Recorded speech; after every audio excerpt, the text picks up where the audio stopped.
안녕하세요. 자, 지난주에 부동산 공법의 기본법인 국토계획법 진도를 시작을 했고요. 우리 지난주에 시작한 국토계획법의 핵심 내용이 세 가지가 있죠. 세 가지. 국토계획법은 첫 번째, 국토를 개발하기 위한 국토계획에 관한 법이다라고 해서 광역도시계획이라든지 도시군 기본계획 그리고 도시군 관리계획 등에 대해서 지난주에 학습이 이루어졌고요.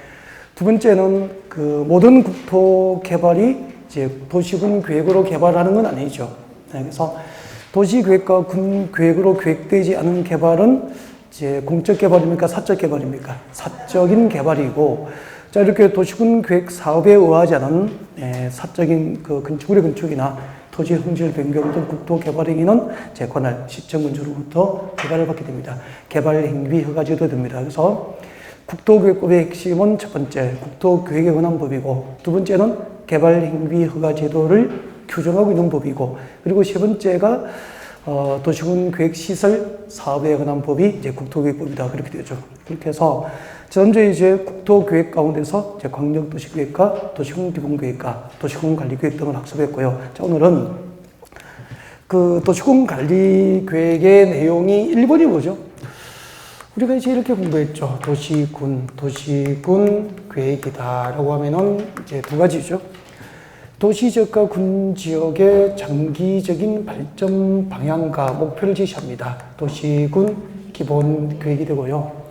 기본계획에서 장기적인 발전 방향과 목표를 제시하면은 그게 부합될 수 있도록 도시지역과 군지역을 관리하기 위해서 구체적인 정책으로 입안하고 결정하는 행정계획이 도시군 관리계획이 됩니다. 그렇게 해서 아마 도시군 관리계획으로 정책으로 입안되고 결정될 수 있는 대상 6개를 가장 핵심으로 지난주에 이제 첫 주에 강의가 진행이 됐을 거예요. 그때 도시군 관리계획으로 정책을 입안해서 결정할 수 있는 대상이 6개가 있는데, 자, 1번이 이것이었죠. 도시군 관리계획이란 도시지역과 군지역의 토지 위에다가 용도지역과 용도지구, 그리고 용도구역이죠. 용도구역. 세 가지죠. 이런 용도지역, 용도지구, 용도구역이라는 것을 도시지역과 군지역의 토지 위에다가 새로 지정하고 또 지정된 것을 변경 결정할 수 있는 행정계획이 도시군 관리계획이다. 이렇게 시작해서 마지막에 입지 규제 취소 구역의 지정과 변경에 관한 계획이 도시군 관리계획입니다. 여기까지 아마 공부를 하셨습니다. 오늘은 이렇게 도시군 관리계획이라는 행정계획으로 지정과 변경을 결정할 수 있는 용도지역 편, 용도지구 편, 그리고 용도구역 편 이렇게 구체적으로 들어가게 됩니다. 들어가서 오늘 우리가 시험에 공부할 테마는 용도지역 편이죠. 용도지역 편에 들어가서 용도지역이 무엇인지 간단하게 개요를 설명드리겠습니다. 이제 3, 4월이나 1, 2월처럼 그림을 그려서 그렇게 너무 기본적인 사항을 이제 전달하지는 않고요. 간단하게 용도지역이 무엇인지 개념을 정의해보고, 그 다음에 이 도시군 관리계획으로 지정되는 용도지역의 종류가 모두 몇 개죠? 21개. 도시적 16개, 도시적 밖에 5개, 이렇게 21개 용도지역의 종류하고 그 21개 용도지역별 지정 목적들, 각각의 용도지역들이 어떤 목적으로 지정되는지, 용도지역의 지정 목적이라든지, 그 다음에 어떤 용도지역이 지정되면은 그 용도지역 안에 토지는 내 땅이지만 마음대로 개발 행위를 못하죠. 그래서 용도지역의 지정 목적에 맞지 않는 건축 행위는 법으로 제한을 받습니다. 이를 용도지역에서 무엇이라고 하죠? 행위 제한. 용도지역에서의 행위 제한에 관한 사항이라든지, 그리고 용도지역의 대지에다가 건축물을 건축하면은 건축 가능한 면적을 규제합니다. 건축 가능한 면적을 규제하는 게 건폐율이죠. 용도지역 안에서 건폐율, 그 다음에 건폐율에 의해서 건축 면적이 결정이 되면은 용도에 맞도록 건축물의 높이를 규제하게 됩니다. 그 높이를 규제하기 위한 수단이 무엇이었습니까? 용도지역 안에서 용적률. 자, 이런 내용들을 중심으로 해서 오늘 첫 시간에 강의를 준비하게 될 겁니다. 지난주까지 우리가 어떤 내용을 공부했는지 소개했고요. 오늘 첫 시간에 공부하게 될 용도지역편 간단하게 소개를 드렸고, 그러면은 자, 여러분 교재 진도 243페이지 오시면 돼요. 여러분 교재 진도 243페이지에 오셔서 챕터 3에 보시면은 용도지역, 용도지구, 용도구역이 나와 있습니다. 자, 첫 번째 줄을 읽어볼게요. 용도지역의 지정, 용도지역의 지정은 국토교통부 장관 또는 시도지사, 대도시시장이 몇 줄 폈습니다. 용도지역의 지정과 변경은 무엇을 결정합니까? 도시군 관리계획, 도시군 관리계획으로 결정한다. 이게 원칙이죠, 원칙. 용도지역을 새로 지정하거나 지정된 용도지역의 변경은 전부 도시군 관리계획으로 정책을 입안해서 결정을 한다. 이것은 지난주에 배워서 알고 있죠. 이게 원칙인데 그 밑에 보면 이제 용도지역의 종류가 쭉 나와 있습니다. 잠깐만 고개를 한번 들어볼까요? 자, 지금부터 이제 용도지역 편을 본격적으로 학습을 시작을 해보겠습니다. 용도지역이 무엇일까? 개념을 정의해 봅시다. 여러분, 용도지역은 국지적으로 지정됩니까? 전국토입니까? 전국토. 우리나라 국토 전부를 대상으로 합니다. 전부를 대상으로 해서 지역별로 그 토지의 기능이나 토지의 적성이 다 다르기 때문에 그 토지의 기능과 토지 적성에 따라서 땅의 종류를 용도별로 구분합니다. 예를 들면은 우리 서울처럼 인구와 사립이 밀집되어서 이미 개발했거나 앞으로 개발, 정비, 관리, 보전 등이 필요합니다. 뭐죠? 도시지역, 도시지역이 되죠. 그 다음에 그 도시 주변에 지정되는 용도지역, 이제 도시지역 주변이니까 도시지역은 아니죠. 그래서 도시 주변의 난개발 방지, 계획적, 체계적 개발, 또 농림지역에 중하여 농업적 생산이 가능하도록 관리하거나 또 자연환경 보전지역에 중하여 보존될 수 있도록 관리가 필요한 땅, 도시지역을 둘러싸고 있는 용도지역이 뭐죠? 관리지역이 되죠. 관리지역이 되고요. 그리고 이제 농림업의 진행이나 산림 보존 목적으로 농림지역이 지정될 수 있고, 그리고 자연환경 보전, 해안 보전, 생태계 보전, 상선 및 문화재 보전 등을 목적으로 용도 지정하면은 자연환경 보전 지역 그렇게 되죠. 이렇게 해서 우리나라 국토 전부를 대상으로 지정하는 용도지역은 크게는 몇 가지죠? 네 가지가 있는데 그 중에서 대통령령이죠. 그러니까 국토계획법 시행령으로 용도지역 두 개는 세부적으로 나누어지게 됩니다. 대통령령으로 세분되는 게 뭐죠? 도시지역과 관리지역은 대통령령으로 세분됩니다. 이렇게 해서 도시지역이 세분되면 모두 몇 개? 16개. 그 다음에 관리지역이 세분되면 몇 개가 되죠? 3개. 그 다음에 농림지역, 자연환경 보전지역에서 우리나라 국토 전부를 대상으로 지정하는 용도지역은 농림지역, 자연환경 보전지역 2개 이렇게 해서 몇 개가 되는 거죠? 21개 용도지역이 있다 그렇게 했죠. 자, 그러면은 누군가가 용도지역이 무엇입니까? 라고 물으면은 개념을 정해야 되잖아요. 그럼 용도지역이 무엇이냐 하면은 우리나라 국토 전부를 대상으로 토지의 기능과 적성에 따라서 땅의 종류를 용도별로 구분하여 정하여 도시군 관리구역으로 결정 고시된 지역을 용도지역이라고 하는 거예요. 그러면은 자, 이 땅은 우리 국토 중에서 도시지역이다. 여기는 농림지역이다. 자연환경 보전지역. 이렇게 용도지역을 지정하는 목적이 뭐냐면은 목적이 세 가지를 규정합니다. 자, 용도지역 안에 토지를 소유한 그 토지 소유자로 하여금 용도에 맞지 않은 개발 행위를 제한하거나 용도에 맞도록 건축이 될 수 있도록 건폐율과 용적률 제한을 가할 목적으로 땅의 종류를 용도별로 구분해서 도시군 관리구역으로 결정 고시된 지역을 용도지역이라고 한다. 그렇게 하면 되죠. 그러면은 나중에 우리 고객이 21개 용도지역 중 어느 하나의 용도지역에 해당하는 지역의 땅을 사면은 세 가지 규제를 받는 게 기본이에요. 용도에 맞지 않은 건축, 개발 행위를 제한받고 또 용도에 맞도록 건축할 수 있도록 건폐율과 용적률 규제를 받게 되는 거예요. 이 세 가지 규제를 목적으로 토지의 기능이나 토지 특성에 따라서 땅의 종류를 용도별로 구분하여 도시군 기본계획입니까? 도시군 관리계획입니까? 도시군 관리계획으로 결정 고시된 지역을 용도지역이라고 한다라고 개념을 정의하시면 돼요. 자, 그러면 용도지역이 무엇인지 뭐 그렇게 시험 나오지도 않으니까 이 정도 하고, 그러면 이제 용도지역이 세분됩니다. 아까 도시지역이 몇 개죠? 16개. 도시지역 밖에 관리지역 3개 이렇게 되죠. 그 용도지역의 종류 21개는 어차피 외워야 됩니다, 이거. 그래서 이걸 나중에 혼자 집에 가서 그 243페이지 그 표 있죠. 이 표는 집에 가서 혼자 다 외우세요. 저는 넘어가겠습니다. 이렇게 하면은 안 되잖아요. 그래서 그래서 흔한 게 용도지역의 종류를 지금 외워, 지금 같이 옵니다. 같이 오면은 금방 외워집니다. 그래서 같이 한번 도전하겠습니다. 자, 용도지역의 종류 이렇게 되죠.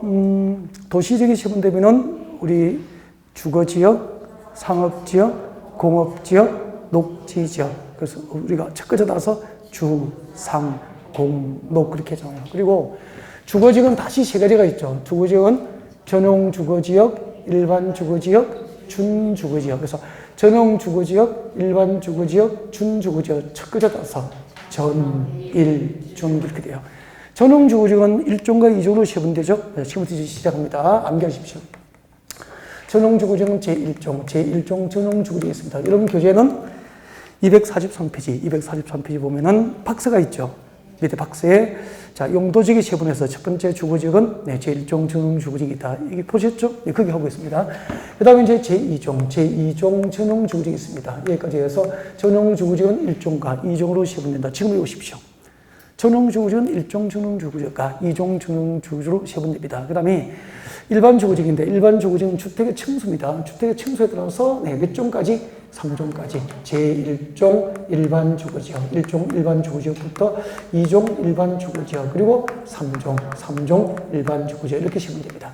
전용 주거지역은 1종과 2종, 일반 주거지역은 1종부터 3종까지 세분됩니다. 그리고 일반 주거지역을 지정하는, 분류하는 기준이 뭐죠? 일반 주거지역은 주택의 층수, 이렇게 쓰면 적어도 괜찮아요. 주택의 층수, 이게 분류 기준이 됩니다. 분류 기준. 주택의 층수에 따라서 일반 주거지역은 1종부터 3종까지 세분이 된다. 그런 얘기입니다. 네. 그 다음에 이제 무엇이 있죠? 준주거지역 있습니다. 준주거지역. 이렇게 해서, 자, 처음 오신 분도 암기할 수 있죠? 주거지역은 전용 주거지역, 전용 주거지역 전, 일반 주거지역 1, 준주거지역 준, 이렇게 해서 전, 1, 준, 이렇게 하면 되죠.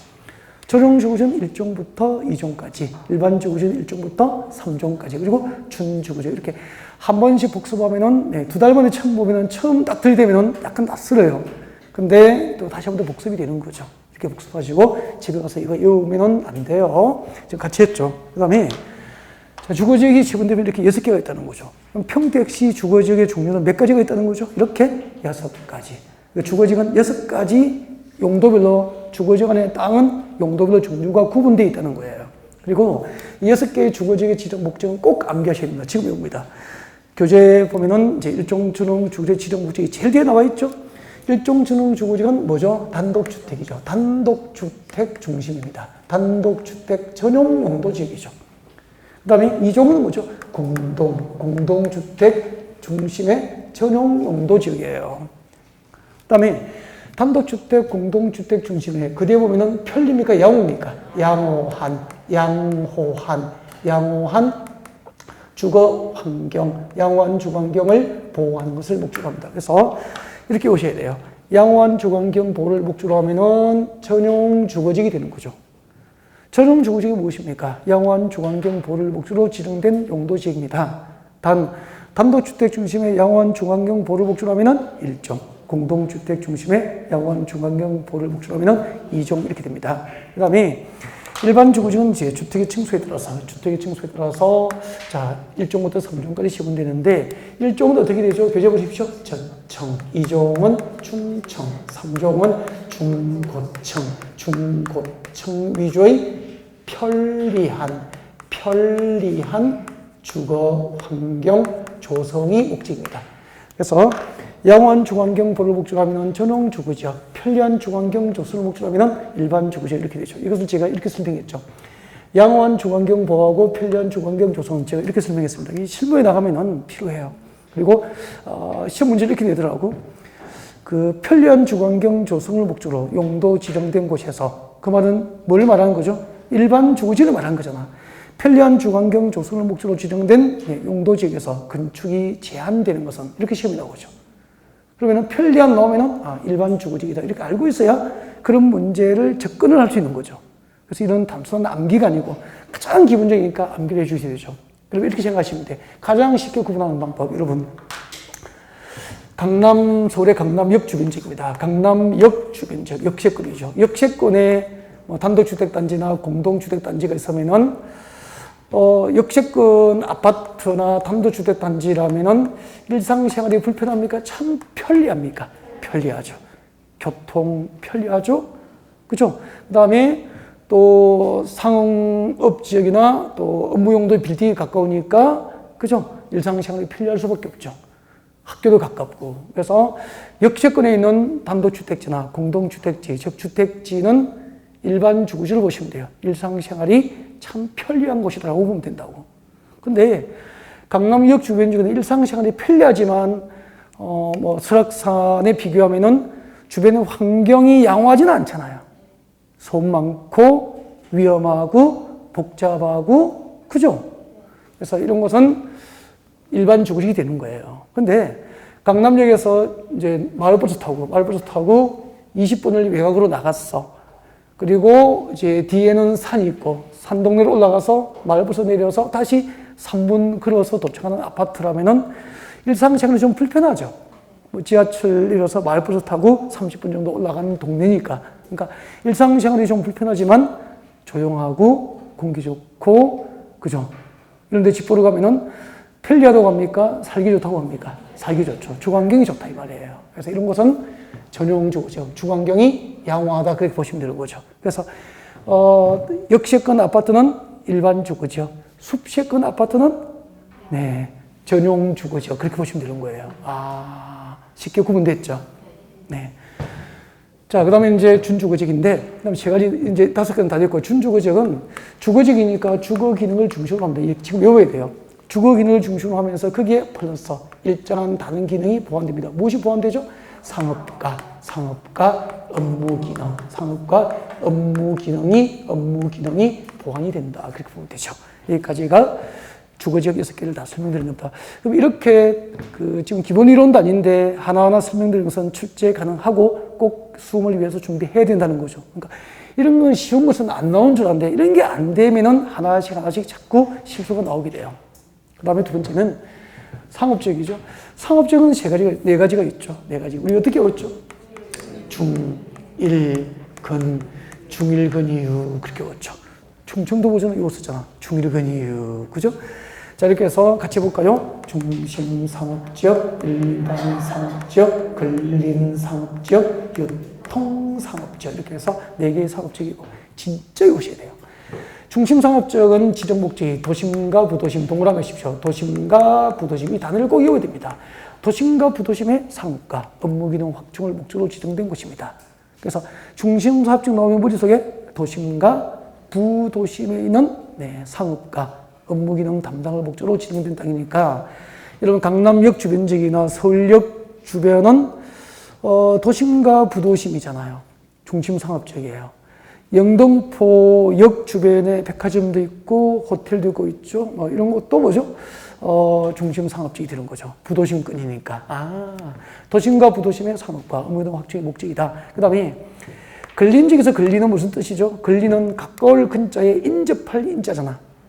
그래서 근리라고 그래요.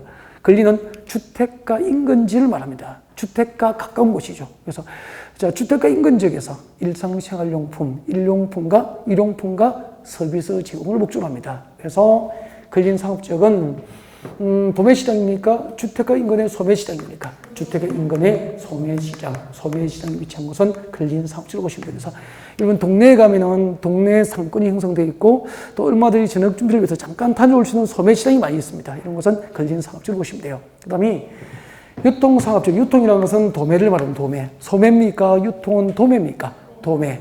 그러니까 도시 안에서, 서울 시내에서, 혹은 지역간이니까 서울 평택, 서울 인천, 서울 부산, 서울 강주. 이렇게 지역 간의 유통 기능 증지 목적이죠. 그래서 자, 도시 안에서 혹은 지역 간 유통 기능 증지 목적이기 때문에 유통상업지역은 소매시장입니까? 도매시장입니까? 대규모 도매시장이 위치한 곳이 유통상업지이다. 그렇게 하시면 되죠. 그래서 서울의 동대문 상가나 남대문 시장이 위치한 곳은 유통상업지역 그렇게 돼요. 네. 그 다음에 그러면은 여기까지 목적을 해보니까 유통상업지역은 아파트 건축이 가능할까 불가능할까요? 아니 대규모 도매시장이 위치한 곳, 동대문 상가나 남대문 시장 통해 어떻게 아파트 지을 수 있겠습니까? 그죠? 그래서 유통상업지역은 아파트 건축이 허용되지 않는다 그렇게 돼요. 그런 곳이구나. 그러면 이제 특징이 있잖아. 중심상업지역은 도심과 부도심, 근린상업지역은 소매시장, 주택과 인근의 소매시장, 그리고 유통상업지역은 대규모 도매시장이 위치한 곳인데 일반 상업지역은 특징이 없어, 특징이.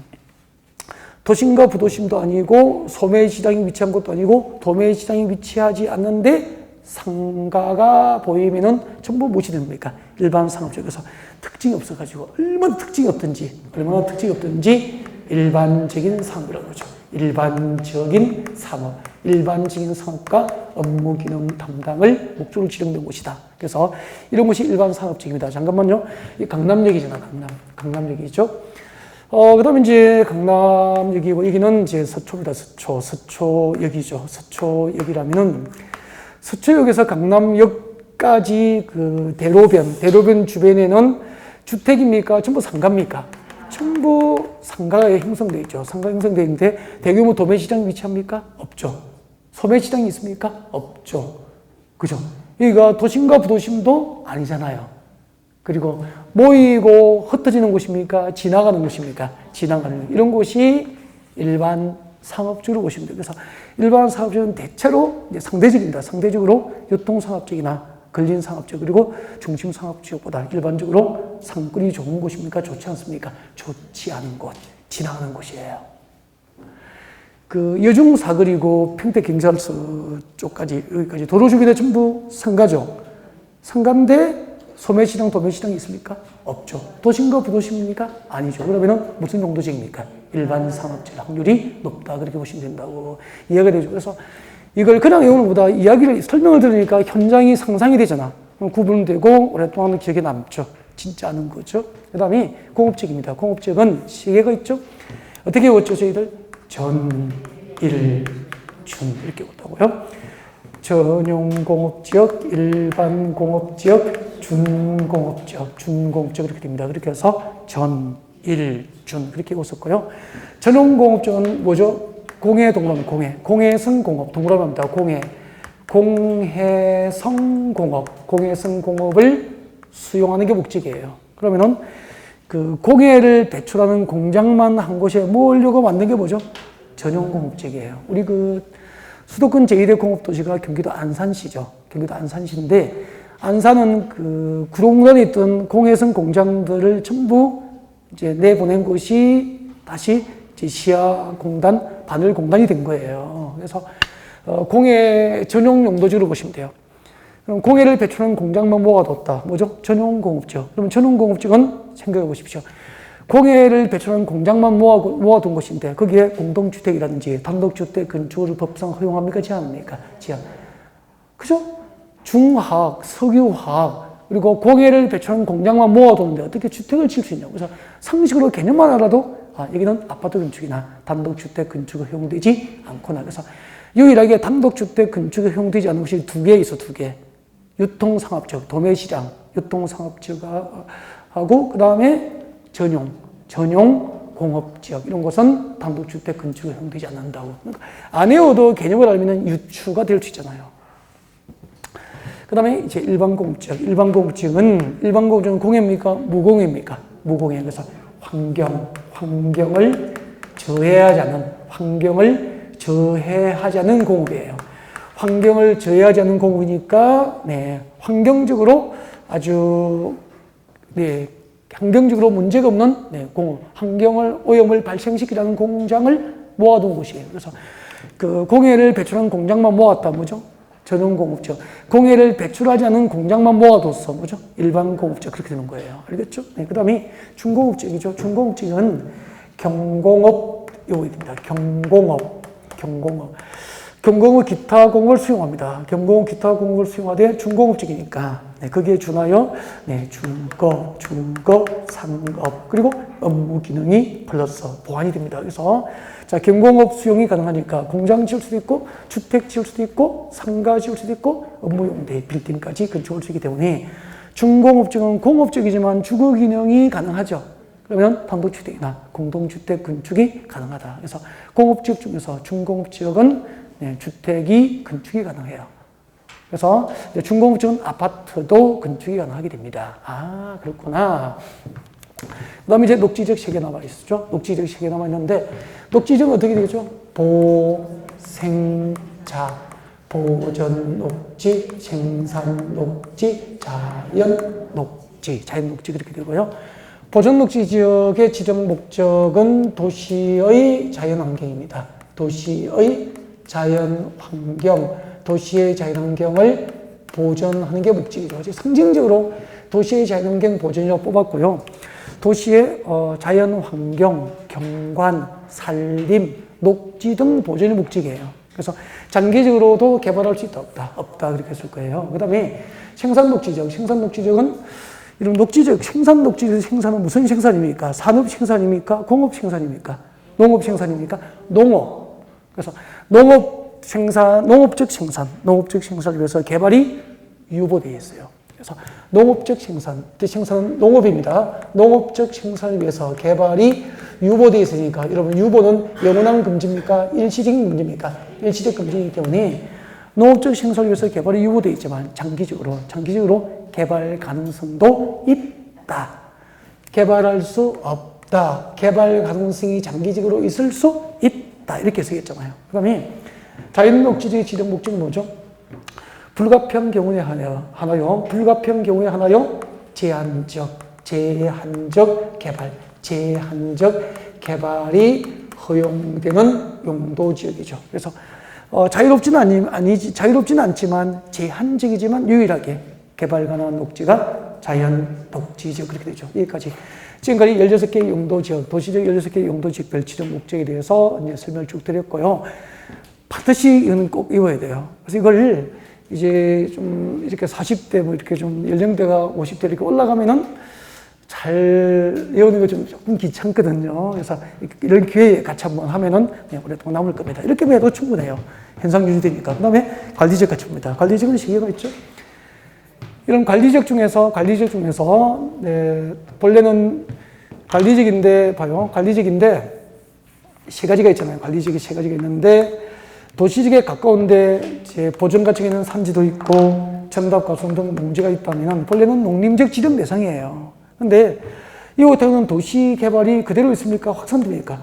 도시 개발이 확산되니까 현실적으로 본래는 농림적 지정 대상이지만 농림지로 지정하여 관리가 곤란해집니다. 이렇게 이웃하고 있는 도시적과의 관계를 고려할 때 농림지로 지정하여 관리가 곤란한 곳은 무슨 관리지역이 되죠?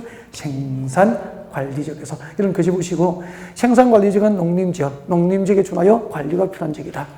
농림지역에 준하여 농업적 생산이 가능하도록 관리가 필요한 땅이다. 그런 뜻이에요. 꼭 암기를 하셔야 됩니다. 그 다음에 관리지역 중에서 도시 주변에서 자연환경 보전, 수자원 보전, 해안 보전, 자연환경 보전, 수자원 보전, 해안 보전, 생태계 보전, 상수 및 문화재 보전이 필요하지만 주변의 도시적과의 관계를 고려할 때 도시개발의 확산으로 자연환경 보전지로 지정하여 관리가 곤란하면 보전관리지역, 관리지역 중에서 농림지로 지정하여 현실적으로 관리가 곤란합니다. 무슨 관리지역? 생산관리지역. 그리고 관리지역 중에서 자연환경 보전지로 지정하여 관리가 곤란하면 보전관리지역. 그리고 계획관리지역은 목적 세 가지를 외워야 됩니다. 자, 도시지역에 가깝지만 농림지역이나 자연환경 보전지로 보존해야 될 가치가 없는 곳이에요. 보존 가치가 없기 때문에 첫 번째, 도시지로 편입이 예상되는 지역이다. 두 번째, 제한적 이용 개발이 허용되는 지역이다. 세 번째, 계획적, 체계적 관리가 필요한 지역이다. 세 가지입니다. 세 가지. 자, 계획관리의 지정 목적입니다. 도시지로 편입이 예상되는 지역, 제한적 이용 개발이 허용되는 지역, 제한적 이용 개발이 허용되는 지역, 그리고 계획적, 체계적 관리가 필요한 지역, 계획적, 체계적 관리가 필요한 지역. 그렇게 해서 암기를 하셔야 됩니다. 그리고 여기까지 이제 농림지역입니다. 농림지역은 밑줄 것이죠. 농림업의 진흥과 산림의 보전. 농림업의 진흥과 산림 보전을 목적으로 용도 지정해 보시고, 자연환경 보전의 지정 목적은 6개를 꼭 외워야 됩니다. 자연환경 보전의 지정 목적 6개.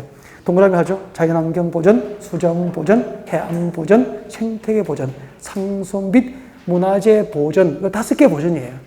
자연환경 보전, 수자원 보전, 해안 보전, 생태계 보전, 상수 및 문화재 보전. 이 5개 보전과 마지막으로 수산자원 보호, 육성 등을 목적으로 용도 지정된 것을 자연환경 보전지로 합니다.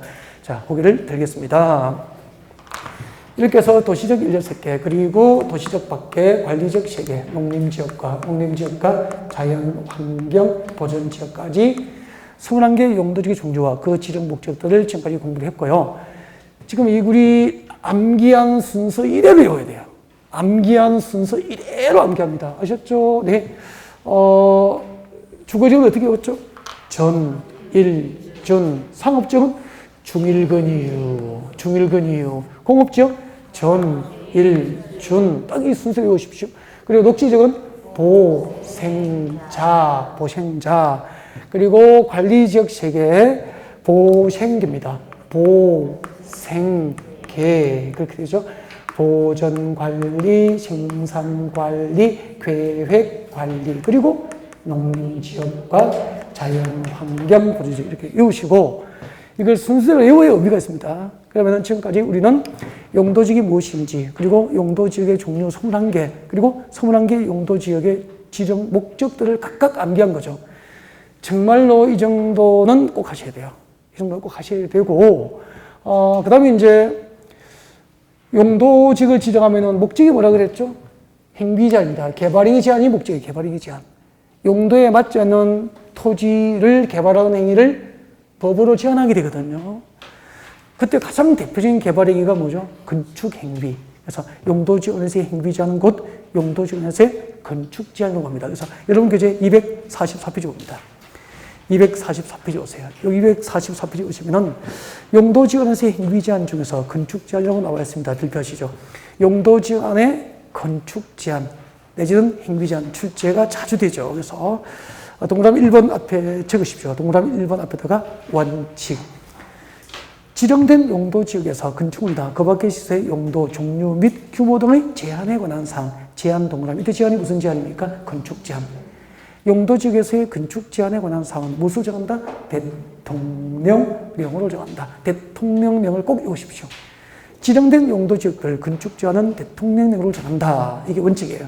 그때 대통령령은 곧 국토계획법 시행령, 이 법 시행령. 그래서 용도지원에서 건축 제한은 대통령령으로 정하는 게 원칙인데, 예외적으로 개별법에 의해서 건축 제한을 받기도 하죠. 그게 건너편에 편집이 되어 있어요. 그래서 여러분 교재 건너오십시오. 245페이지 보면은 245페이지에 3번 용도지원에서의 행위 제한을 개별법으로 정하는 경우가 나와 있습니까? 이것은 용도지원에서의 행위 제한에 대한 원칙입니까? 특례입니까? 특례. 용도지역별 행위 제한, 건축 제한은 대통령령으로 정하는 게 원칙인데, 특례로서 용도지역 안의 행위 제한을 개별 법률로 규정하는 경우가 있다. 그런 뜻이죠. 그래서 1번부터 4번까지, 1번부터 4번까지는 1번부터 4번까지 완벽하게 암기를 하셔야 돼요. 용도지역 안에, 어떤 용도지역 안에 농공단지가 지정된 토지 안에서 건축 제한은 무슨 법? 상계법, 산업입지 및 개발에 관한 법률에 관한 개별법에 의해서 건축 제한을 받게 됩니다. 잠깐 보실까요? 여러분 여기 생산관리지역이에요. 생산관리지역입니다. 생산관리지역이에요. 생산관리지역은 이제 이렇게 생겼겠죠. 보존해야 될 가치가 있는 산도 있고, 그리고 전답과송 등 농지도 있고, 이런 땅이 도시지역에 가까우면은 뭐죠? 생산관리지역. 그리고 우리 국토공원에서 전답과송 등 농지가 집단화되어 있고, 보존해야 될 가치가 있는 산지가 있는데, 도시에서 멀리 떨어지면 뭐죠? 농림지역이 되는 거죠. 이 그림을 보고 말할 수 있어야 돼요. 전답과송 등 농지가 집단화된 평야가 보이고, 평야지대가 보이고, 주변에 산이 보이는데, 도시지역에 가까우면 뭐죠? 생산관리죠. 도시에서 멀리 떨어지면 뭐죠? 농림지역이 되죠. 그러면은 우리 평택 주변에 들판이 보이고 주변에 산이 보이면은 주로 용도지역은 무엇이 많습니까? 생산관리지역이 많죠. 그리고 농지가 들판이 보이고 주변에 산이 보이는데 저 지방에 내려가면은 뭐죠? 농림지역이 될 확률이 높고 그렇게 되는 거죠. 그래서 이 그림만 보고도 용도지역을 상상할 수 있어야 된다고. 전답과송 등 농지가 집단되어 있고 보존 가치가 있는 산지가 있는데 도시지역이 이웃하는 생산관리지역이에요. 농림지역이 4촌쯤 된다고. 근데 얘기 한번 봐요.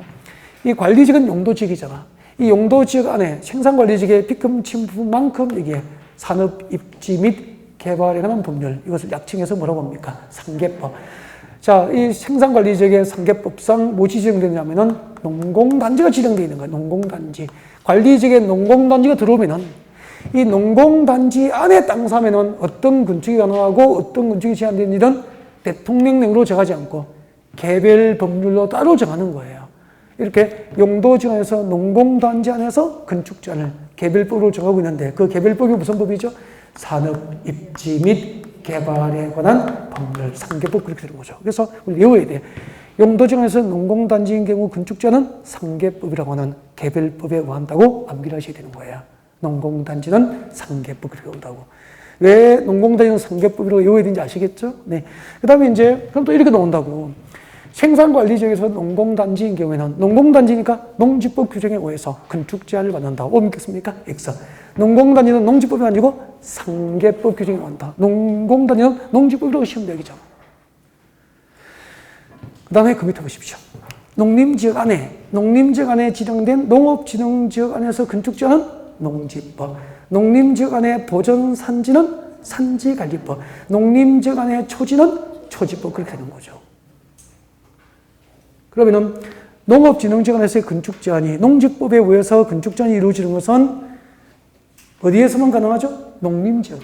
농림지역 안에 농업진흥지로 지정된 토지인 경우 건축제한은 농지법이 되는 거죠. 그러면은 자연환경 보존지역 안에 농업진흥지역은 농지법에 의해서 건축제한을 받는다. 오 믿겠습니까? X가 되는 거야. 농림지역에서만 이 특례가 허용되는 거죠. 그래서 농림지역을 빠뜨리면 안 돼. 농림지역 중 농업진흥지역은 농지법, 농림지역 중 보전산지는 산지관리법, 농림지역 중 초지는 초지법 그렇게 돼요. 근데 혹시 처음 공부하면 이런 생각이 든다. 아니, 저는 지금 농림지역에 땅 사면은 농림지역 안에 보전산지 안에서 건축제한은 무슨 법이죠? 산지관리법에 의해서 건축제한을 받습니다. 저는 건축제한을 설명하는데 이제 성적이 안 나오면 이렇게 생각해요. 보전산지는 처음 보는데, 뭐 이렇게 하죠. 보전산지가 뭘까? 혼자 이걸 막 찍어요. 캐시마크를 찍어서 고민하고 막 그러잖아. 물어볼 수도 없고, 그죠? 이렇게 고민하면은 성적이 나올까, 안 나올까? 안 나오죠. 그러니까 이게 뭔지를 생각하면 안 돼. 단어를 보지 말라는 거죠. 항상 제도를 봐야 돼요. 성적이 안 나오면은 나는 공법을 처음 공부하니까 모르는 단어 외우라고 하지 않잖아. 보전산지도 뭐죠? 그냥 보전산지예요. 개발 목적의 산입니까? 보전 목적의 산입니까? 보전 목적의 산지로 이해하면 되는 거죠. 그 이상이 아니에요. 이런 단어를 보지 말라는 거죠. 처음 공부하시면 낯설라는 게 이런 용어들이 너무 낯설어요. 처음 들어봤거든. 이런 것을 캐션 마크 붙여서 고민하지 말라는 거죠. 그 다음에 농림지역 안에 초지인 경우 건축제한은 초지법에 의해서 초지법이라는 개별법으로 건축제를 받는 나는 건축제를 강의했는데 자기는 초지가 뭐지, 쟤가 왜 초지가 뭔지 말을 안 하고 지나가지 이렇게 생각하고 그러면은 성적이 안 나고 힘들어지는 거죠. 그러니까 스스로 무너지지 말라는 거죠. 단어 공부합니까? 단어는 무시합니까? 무시해라. 그냥 느낌이 초지가 뭔지 대충 느낌이 오죠. 통 안 오지는 않잖아. 그냥 그대로 아시면 돼. 그대로. 그게 초지예요. 그러니까 초지라는 것은 풀밭이잖아. 글자 그대로 하면은. 그죠? 풀밭이라고. 근데 그냥 풀밭이 아니고, 한자가 맞나? 대충. 풀밭인데, 그냥 풀밭이 아니고, 우리 대관령 목장에 가면은 사료작물을 재배하는 목초지가 있죠. 이런 것은 사료작물 재배를 목적으로 하는 초지 조성을 위해서, 초지법으로 그 초지 조성을 보호하고 보장하기 위해서, 초지법상 초지로 지정 고시해 주는 거야. 그러면 초지법상 초지로 지정 고시된 그 대관령 목장 부지는 어떤 건축으로 건축할 수 있고 어떤 건축으로 건축 못하는지는 개별법인 초지법 규정에 따라서 이 법에서 허용하는 용도, 종류 경우의 건축이 가능하다. 그런 뜻이에요. 이해가 됐죠? 네. 농림지역 중 농업진흥지역은 농지법, 농림지역 중 보전산지는 산지관리법, 농림지역 중 초지는 초지법. 그러니까 지금 외우면 돼요. 근데 시험에 나중에 해. 이제 7월달에 문제 풀잖아. 문제 풀면은 지금 우리가 외운 이것들이 그대로 문제로 만들어서 계속 연습을 하게 돼요. 그래서 지금 외우고 잊어버려도 걱정 마십시오. 어쨌든 앉아서 버티면은 나중에 시험장 갈 때쯤 되면은 합격권에 들어가요. 그러니까 어쨌든 앉아서 버텨야 되는 거죠. 그래서 10월 때까지 앉아서 버텨내면은 진짜 일부러 떨어지기도 쉬운 건 아니잖아요. 붙으려고 최선을 다하는데. 그죠? 스스로 많이 포기를 하게 되죠. 안타깝죠? 자, 그 다음에 봐주십시오. 3번. 이번엔 자연환경 보전지역입니다. 245페이지. 자연환경 보전지역 안에 공원구역으로 지정된 땅이 있으면은 그 땅은 도시공원법이 아니고 뭐죠? 자연공원법. 시험은 도시공원법으로 나오는 거죠. 자연환경 보전지역 안에 공원구역으로 지정된 토지는 자연공원법. 자연환경 보전지역 중 상수원보호구역은 수도법. 그러면은 상수원보호구역 안에서 건축제한을 수도법에 의해서 건축제한이 이루어지는 것은 어디에서만 가능합니까? 농림지역입니까? 자연환경 보전지역입니까? 자연환경 보전지역에서만 특례가 허용되는 시험이 이렇게 나온다고. 농림지역 안에 상수원보호구역은 수도법 규정에 의한다. O 믿겠습니까? X. 자연환경 보전지역 중 상수원보호구역만 수도법에 의한다. 그렇게 되는 거죠. 그 다음에 자연환경 보전지역 중 지정문화재, 천연기념물과 그 보호구역은 문화재보호법. 자연환경 보전지역 중 해양보호구역은 해양생태계 보전 및 관리에 관한 법률. 자연환경 보전지역 중 수산자원보호구역은 수산자원관리법. 거기 농공단지부터 3번까지 암기하시면 돼. 밑에 4번은 참고하시면 돼. 나중에 용도지구를 다시 하게 되니까. 그 다음에 이제 여기까지 하면은 용도지구에서의 행위제한, 건축제한까지 공부를 한 거죠.